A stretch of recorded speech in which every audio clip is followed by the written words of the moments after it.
Walt Disney's Snow White and the Seven Dwarfs. Once upon a time, in a faraway castle, a little princess was born. Her parents named her Snow White. As the years passed, the child grew into a lovely young woman. Her beauty and her gentle nature won the hearts of all who knew her. After her father died, Snow White lived in the castle with her stepmother, the queen. The queen was very beautiful, but she was cold and heartless. She was also jealous of Snow White's beauty. So the queen dressed the princess in rags and forced her to work as a maid. The queen's most prized possession was a magic mirror. She would stand in front of the mirror every day and ask, "Magic mirror on the wall, who is the fairest one of all?" And every day the mirror would reply, "You, O queen, are the fairest in the land." Meanwhile, Snow White worked long hours in the castle. She always did her chores with a smile, often singing while she worked. One day, as she drew water from the well, she sang a song about her fondest dream. She wished a handsome prince would come to the castle and carry her away. "Please make my wish come true," whispered Snow White, looking into the well. No sooner had she said these words than a handsome prince appeared next to her. The prince fell in love instantly, but Snow White was shy and fled to the castle. That evening, as usual, the queen asked the mirror, "Magic mirror on the wall, who is the fairest one of all?" But this time her mirror replied, lips red as the rose, hair black as ebony, skin white as snow. "Snow White!" the queen exclaimed. The queen was so furious that she immediately called for her huntsman. "Tomorrow, take Snow White far into the forest and kill her," she commanded. Then the queen gave the huntsman a jeweled box and told him to bring her proof that he had obeyed the order. The huntsman agreed. The next morning, the huntsman took Snow White deep into the forest. He watched as she picked flowers. At that moment, the huntsman knew he could never harm this kind girl. "My dear princess," the huntsman said, "you are not safe. The queen is jealous. She has ordered me to kill you, but I could never hurt you.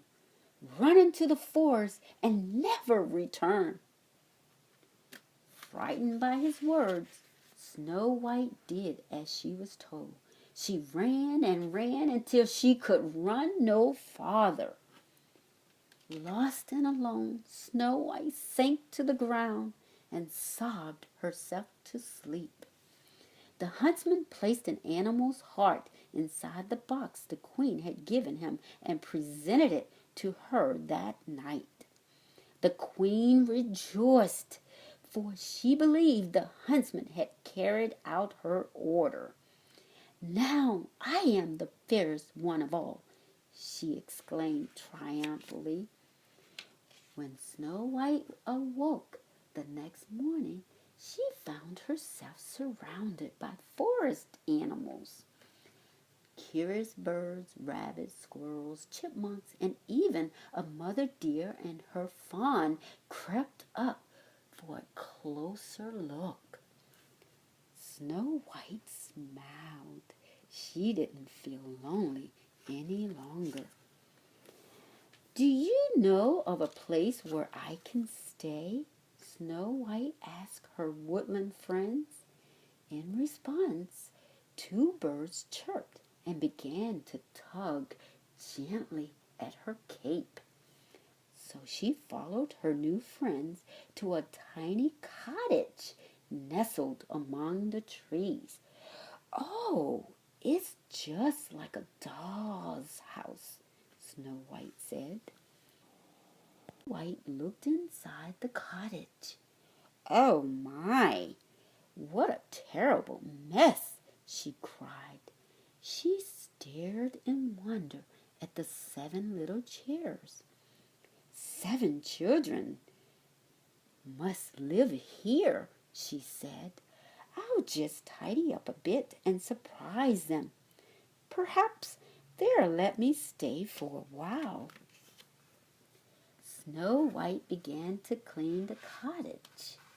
The animals helped. Snow White went upstairs, where she found 7 little beds lined up in a row. Each one had a name carved on it. Happy, Dopey, Grumpy, Sneezy, Bashful, Dark, and Sleepy, she read. "I'm a little sleepy myself," she added. Yawning. Snow White lay across the tiny beds and promptly fell asleep. Meanwhile, 7 little men were hurrying home from a hard day's work in the diamond mine. They didn't know it, but they had a surprise waiting for them, for these were the 7 dwarfs who lived in the cottage where Snow White was sleeping.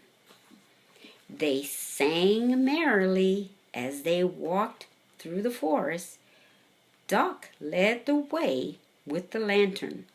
Behind him were Grumpy, Happy, Sleepy, Bashful, Sneezy, and last of all, Dopey. As the dwarfs entered their cottage, they noticed things were different. Everything was neat and tidy. "Someone's been here," cried Doc. Maybe it's a goblin," said Bashful. "And maybe it's still here." "Only one way to find out," said Grumpy. So up the stairs they went. But instead of a goblin, the dwarfs found Snow White fast asleep on their beds. "It's a girl," declared Doc. "She's beautiful," added Happy. Snow White was awakened by their voices. "Why, you're not children at all," she said, surprised. "You're little men." "That's right," said Doc. "But who are you?" Snow White introduced herself and told them all about the wicked queen. "You can stay here with us," said Doc.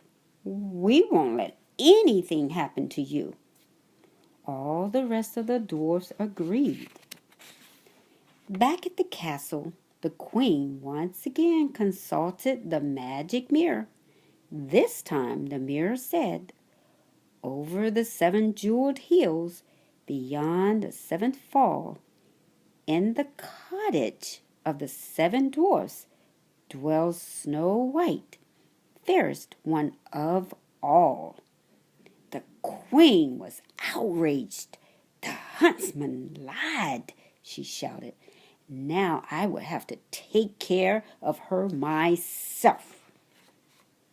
The queen ran to a dungeon room. She quickly mixed herself a magic potion. After she drank the potion, the queen instantly turned into an old woman. Then she cast a magic spell over a luscious red apple. One taste of the poisoned apple, and Snow White will sleep forever, she cackled with glee. That night at the cottage, Snow White cooked a special meal for the dwarfs. "Supper's almost ready," she told them. You just have time to wash." "Wash?" asked the dwarfs, but Snow White was firm, so they all went outside to scrub themselves clean. Even Grumpy got a soaking. After dinner, it was time for some fun. The dwarfs played their musical instruments and took turns dancing with Snow White. Dopey climbed onto Sneezy's shoulders and covered them both with a long coat. Now he was as tall as Snow White, but not for long. One sneeze from Sneezy sent them both tumbling to the floor. Before they set off for work the next morning, Snow White gave each dwarf a goodbye kiss. "Beware of strangers," warned Doc. "No telling what that wicked queen might do." "Don't worry," replied Snow White. "I'll be careful." After the dwarfs left, Snow White began making pies. Soon after, an old woman appeared at the window. "All along, my pet?" the old woman asked. "How would you like to taste one of my nice apples? They're wishing apples, you know," she added. Animals recognized the queen at once, but Snow White did not. "They do look good," Snow White said. Snow White took the apple and made a wish. As soon as she bit into the apple, she fell to the floor. Only love's kiss could wake the sleeping princess. "Ha ha ha!" cackled the queen.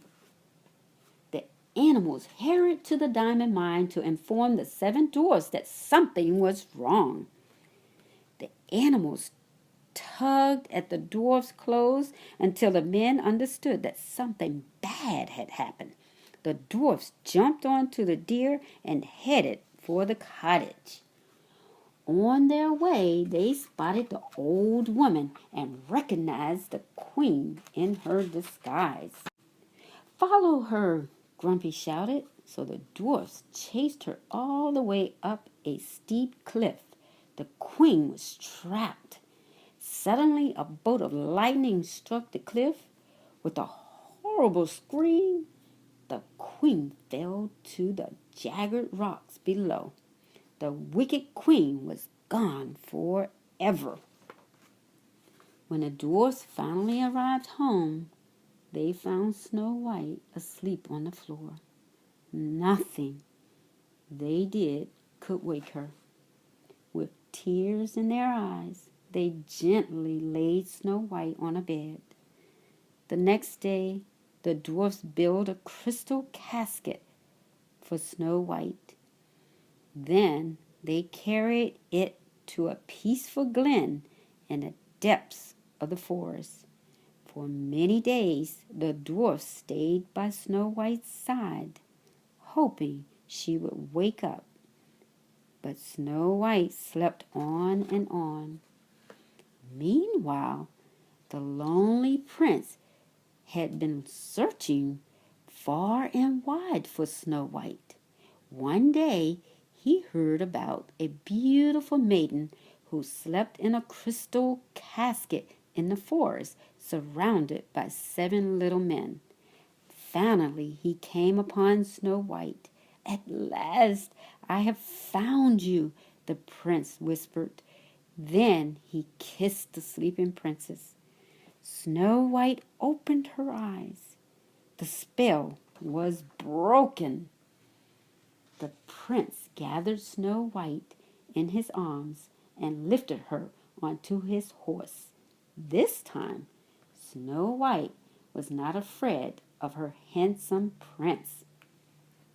"Goodbye," she called out to the dwarfs.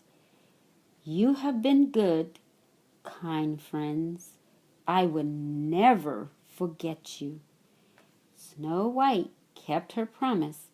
She included the dwarfs in all the festivities at the castle where she and her prince married and lived happily ever after. The end.